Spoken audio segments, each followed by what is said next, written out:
I'm talking with Randall Balmer. His book is Saving Faith. I've also been talking to him about another book that I really enjoyed, where he's talking about the analogy between sports and culture and society.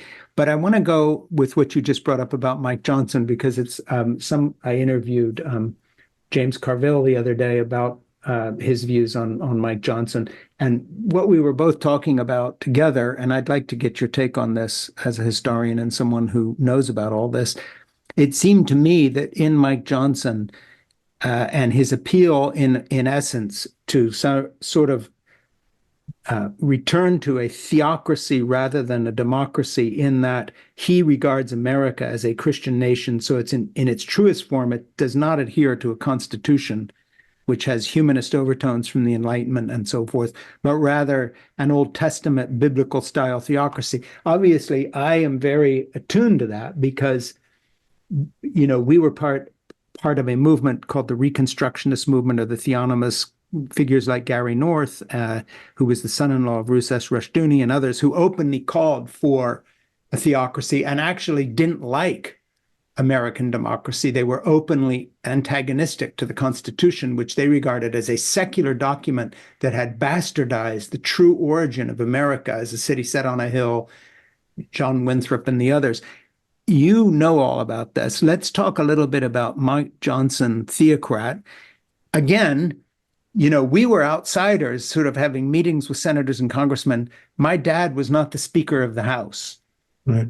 Rousas Rushdoony was not the Speaker of the House. Excuse me, everybody. Does anyone out there understand how radical that is? That, the outsider right-wing Christian leaders who would go and meet with someone and think they were lucky if they met a senator, and he listened to them for 10 minutes over coffee. One of ours, so to speak, is now the Speaker of the House. And how do you see, Randall, that transition from outside radical, theocratic, right-wing, Reconstructionist, Rousas Rushdoony view of the Constitution as somehow unchristian that needs to be modified by biblical absolute, and now he's the Speaker of the House? What the hell? Exactly, what the hell? It's frightening to me. It really is frightening to me, and especially because, he, in one of his first interviews, as I'm sure you know, he said, "All you need to know about my policy is to take a Bible down from your shelf and read the Bible."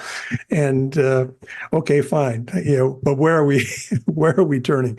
He wants to go to Leviticus and pick out the clobber passage about homosexuality and use that as a template for public policy. And again, he claims to be a Christian. I'm not in the business of judging who is and who is not, but if you are a Christian, it seems to me first place to go would be the New Testament, and you can't do better than the Sermon on the Mount or Matthew 25 to get a sense of how public policy might be shaped. But even so, as you point out, we are not a Christian nation. We have never been a Christian nation. Right. The founders were abundantly clear about that. And I also want to argue anytime I can that the First Amendment, I think, is America's best idea, the idea of the separation of church and state.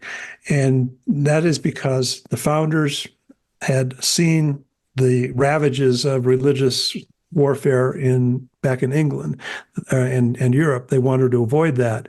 But also because the First Amendment set up a free marketplace for religion in America, where no one religion was preferred or was established. And the consequence of that is a vibrant, salubrious religious marketplace, unmatched anywhere in the world. And why various people would want to chip away at this wall of separation between church and state is just it's unfathomable to me. It's destructive, utterly destructive.